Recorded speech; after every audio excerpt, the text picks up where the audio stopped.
যাচ্ছি হচ্ছে কি দক্ষিণেশ্বর মন্দির, আর আমরা এসে গেছি বালি স্টেশনে, পৌঁছে গেছি। এই দেখো। হ্যালো এভরিওয়ান, আমি মন্দিরা ফ্রম সিমলা। আমি আবারও নিয়ে চলে এসেছি আবার নতুন একটা ভিডিও আপনাদের সামনে। আমরা এই বালি স্টেশন থেকে অটো করে চলে এসেছিলাম দক্ষিণেশ্বর মন্দির।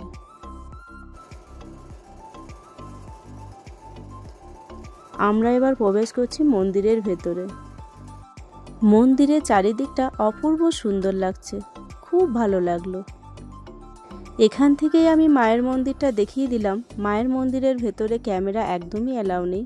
চারিদিকে দৃশ্যটা খুবই সুন্দর। আমাদের মায়ের মন্দিরে পুজো দেওয়া কমপ্লিট হয়ে গেছে। খুব ভালোভাবে আমরা মায়ের মন্দিরে পুজো দিয়েছি। এবার যাচ্ছি আমরা গঙ্গার ঘাটের দিকে। এখানে মায়ের মেন মন্দিরে পার্স, ক্যামেরা, মোবাইল এগুলো একদমই অ্যালাউ নেই।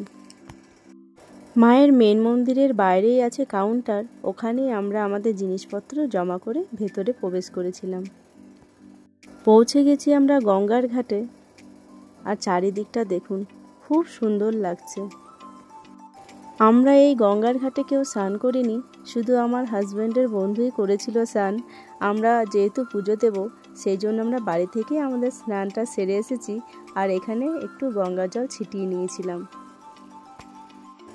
আর এখানে প্রচুর লোক জমায়েত হয়েছিল, তার কারণ হচ্ছে এখানে জোয়ার আসার কথা ছিল, কিন্তু আমাদের হাতে বেশি সময় ছিল না, তাই আমরা আর বেশিক্ষণ অপেক্ষা করলাম না। এখান থেকে চলে এলাম আমরা মায়ের আদ্যাপীঠ মন্দির। দক্ষিণেশ্বর মন্দির থেকে মায়ের আদ্যাপীঠ মন্দির অটো করে আসতে 10 মিনিট সময় লাগে। ঢুকে গেছি আমরা মায়ের আদ্যাপীঠ মন্দির। আর এই মায়ের আদ্যাপীঠ মন্দিরে মায়ের ভোগের ব্যবস্থাও আছে, পার পার্সন 80 টাকা করে। এই মায়ের ভোগ আমরাও গ্রহণ করেছিলাম। এই মায়ের ভোগের অনেক রকম আইটেম ছিল।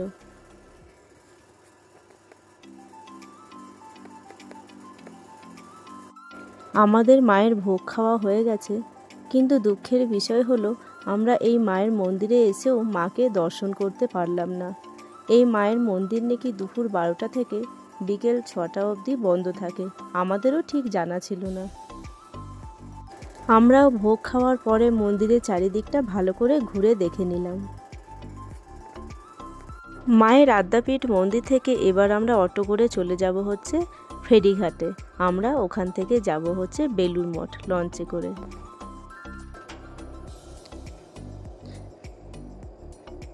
চলে এলাম আমরা দক্ষিণেশ্বর মা ভবতারিণী ফেরিঘাট।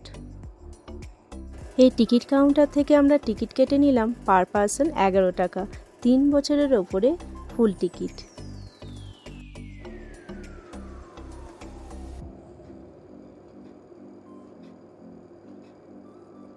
এবার আমরা ফেরিঘাটের ভেতরের দিকে প্রবেশ করছি। আমরা এই দক্ষিণেশ্বর টেম্পল 3টে ফ্যামিলি মিলে এসেছিলাম। আমার হাজব্যান্ডের এক বন্ধু, আমার দেওর আর যা। আর এখানে আপনাদের সবাইকে হাই করে দিল সবাই। আর এই চারিদিকের ভিউটা অপূর্ব সুন্দর, তাই না? এই ফেরিঘাটে আমরা বেশ কিছুটা সময় কাটিয়েছি, আর বেশ কিছু ফটোশ্যুটও করে নিয়েছি।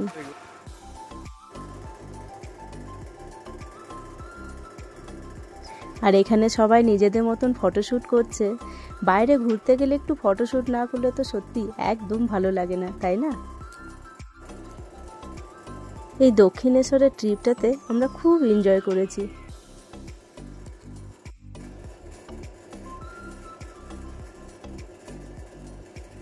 এইদিকে এই দিদি ভাইরাও আপনাদেরকে হাই করে দিল। আমরা এই দক্ষিণেশ্বর টেম্পল গেছিলাম সরস্বতী পুজোর আগের দিনকে, মানে এবারে তো 2 দিন সরস্বতী পুজো হয়েছে, আমরা আগের দিনটাই গেছিলাম। এখানে এসে দেখলাম ছেলেমেয়েরা খুব সুন্দরভাবে সেজে গুজে সরস্বতী পুজো কাটাচ্ছে। সত্যি এরকম দিন তো আমরাও খুব মিস করি, আমাদেরও তো এরকম দিন গেছে, তাই না? সকাল থেকে উঠে স্কুলে যাওয়া, স্কুলে পুষ্পাঞ্জলি দেওয়া এবং পরে টিউশনিতে যাওয়া, বন্ধু বান্ধবদের সঙ্গে সময় কাটানো, গল্প করা, আড্ডা মারা, এই দিনগুলো সত্যিই খুব মজাদার দিন ছিল। এখন সেই দিনগুলোকে সত্যি খুব মিস করি। এদিকে চলে এসেছে আমাদের লঞ্চ, এবার আমরা লঞ্চে উঠে পড়ব।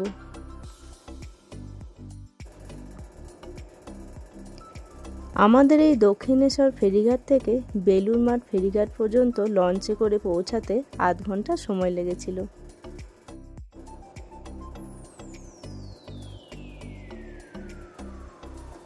আমি যেহেতু ট্রাভেল ব্লগার নই, যখন যেখানে যাই যেটুকু ভিডিও শ্যুট করি সেটুকু ভিডিও আপনাদের সঙ্গে তুলে ধরার চেষ্টা করি।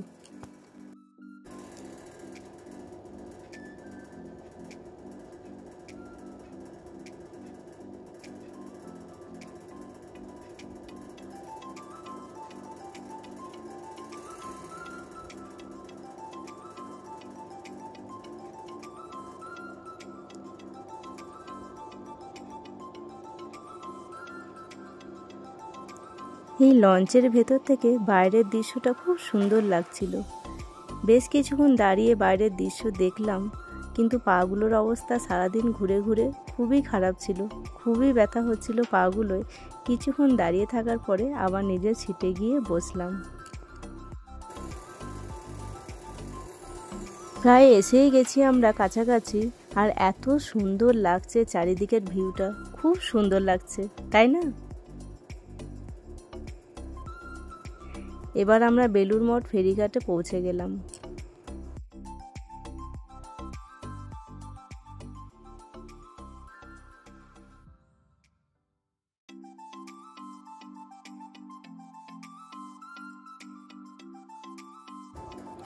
ঢুকে গেলাম আমরা বেলুড় মঠের ভেতরে, কিন্তু দুঃখের বিষয় হচ্ছে আমরা বেলুড় মঠে বেশিক্ষণ সময় কাটাতে পারিনি, কারণ কিছুক্ষণ পরেই ছিল আমাদের ট্রেন।